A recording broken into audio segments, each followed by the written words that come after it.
We generally treat an apology as a mechanism for peace. It functions as a social reset button, restoring equilibrium after a conflict. Dark psychology frames the apology differently. When the apology is extracted from an innocent person, the interaction moves away from the goal of establishing peace. This maneuver functions as a display of relational dominance. The focus is on the mechanics of control.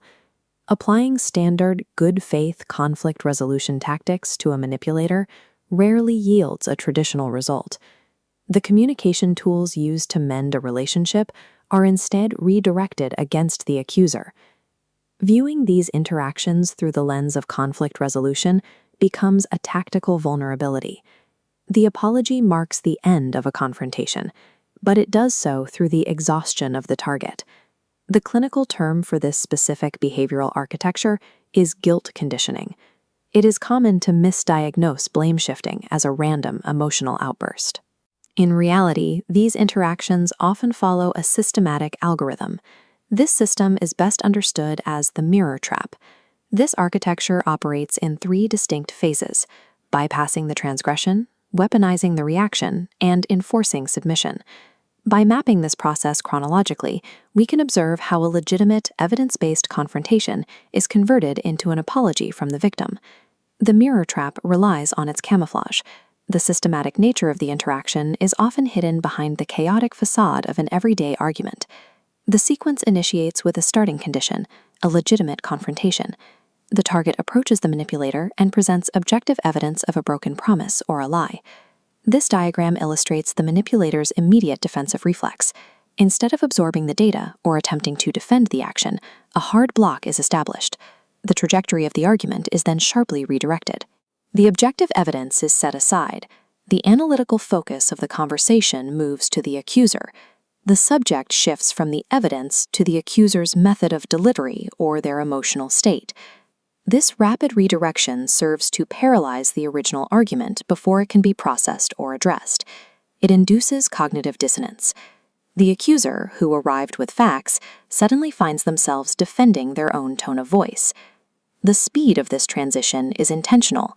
The manipulator relies on this sudden momentum to prevent the target from pausing to reset the conversation.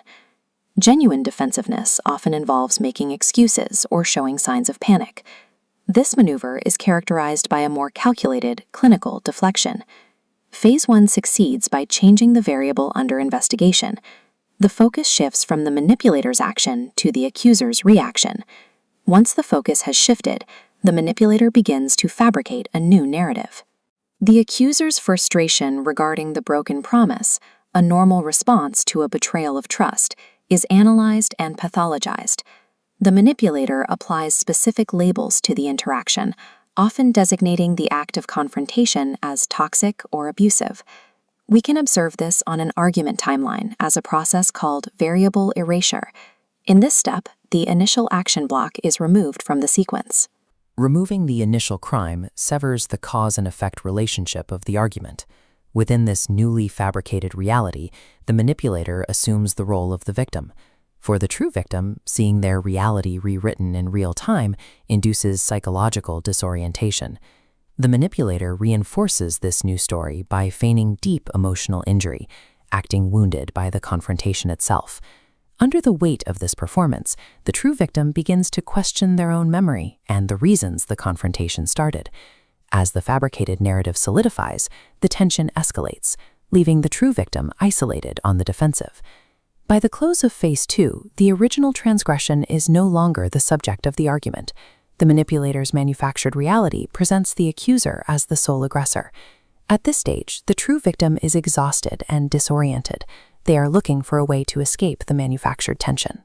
The victim often chooses submission as the only perceived path to restore a baseline level of peace. The apology is then extracted. The victim apologizes for initiating the dialogue, or for bringing it up, rather than for any actual wrongdoing. The manipulator then performs a final critical action. They explicitly accept this unearned apology. This interaction is an application of operant conditioning. It creates a negative reinforcement loop.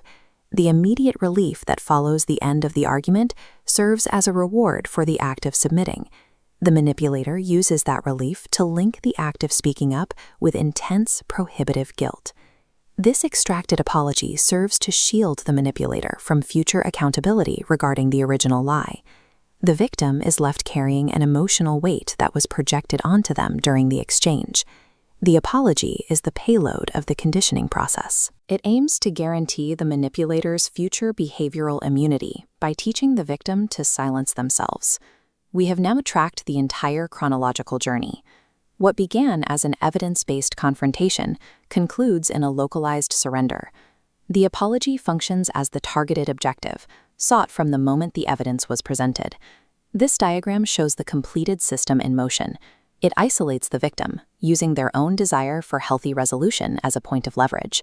Because this closed loop dictates the rules of the interaction, it makes the manipulator difficult to reach with standard logic in future discussions.